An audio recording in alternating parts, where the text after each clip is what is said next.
what is it about this complexity that makes it hard to automate? Is it something regulatory? Is it business need to have a human eye on it because of the relationship with the customer? Or is it just we haven't seen enough big deals like this? They're rare enough that we don't really have a good sense of what the rules might be. Yeah, so I'm going to say yes. Okay. Yeah, fair. Because I think it's multivariate, right? You have a lot of different inputs to that equation, right? You might have severity issues. The potential for a large loss could drive you to have to touch that risk, right? So Ah, I've got some exposure that could be significant, and it could cause a large loss. But maybe the automobile fleet that they drive is not risky at all, right? That they're just okay. sales folks, kind of tooling around, and you sort of know what they're going to get into, and so you can underwrite that risk pretty effectively. So there is a lot of complexity by product. There's a lot of complexity simply by the nature of the risks that you face.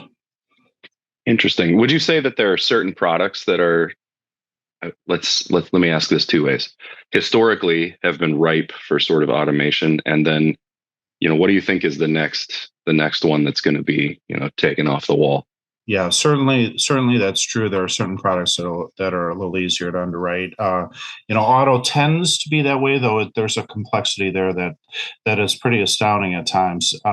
Property can be very straightforward. It can be very complex. If you think about some of the global warming impacts to the Sure. world, right? And so flooding risk and fire risk and such is really kind of morphing a lot. So products can go in and out of favor.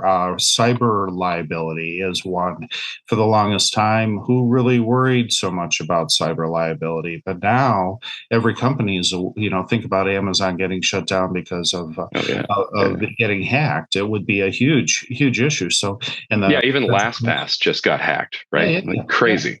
I know you would not have expected that. So here you go. So yeah, there's a lot of variability in why things are more risky than others. And honestly, it's not static. It can Yeah. change. You can suddenly have a new emerging issue.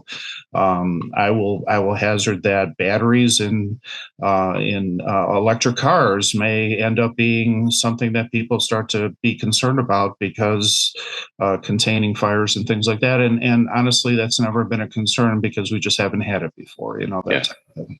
Yeah. So, Interesting. but what is the industry trying to do? Well, Yeah. that idea around, can we get all of this information gathered efficiently so we don't have to have a lot of folks typing it into systems? So can I machine read my submission? Yes. And if I can machine read my submission, then could I go out to third-party data sources who know a lot about this particular risk or this particular industry and gather information electronically that keeps the underwriter from having to go research it themselves? Yeah. And can I put that into a model, and can I output something that I can feel comfortable with? Those are the types of things that the industry is trying to get to save the human centric sort of wasted energy that people go through today to round out their understanding of a particular risk. And it's a very difficult to find a good underwriter these days. The economy Mm. is such, when you've got an unemployment rate ticking along at 3, I think in the insurance industry it's less than 2. Some Whoa. people would argue that it's 0 or negative.